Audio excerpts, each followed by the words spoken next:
আপনার শুধু গালি দেন সরকারকে নিয়ে আসা, সরকারকে ভুল তথ্য দিয়েছে কারা?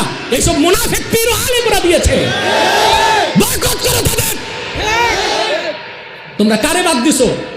মুফতি আব্দুল মালিক সাহেব এত বড় আলেম, তাকে গালিগালাজ করছো কত বছর? মুফতি কামাল রাশেদি বাংলাদেশের সেরা মুফতিদের একজন, তার বিরোধিতা করো। তোমাদের বিরুদ্ধে ফতুয়া গেলেই মুফতি ভালো না।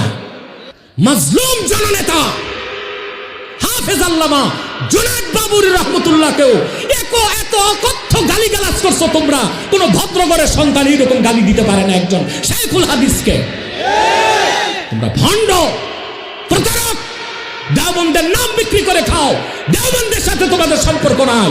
হুলুল আকীদায় বিশ্বাসী ভণ্ড পীরের এজেন্ট তোমরা, দালাল তোমরা।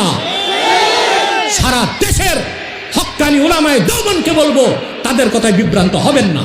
একটা প্রশ্ন আলেম এলাকার কিছু আলেমরা করেছে, প্রশ্ন করেছে, হুজুর বন্দর উলামায়ে কেরামের পক্ষ থেকে একটি প্রশ্ন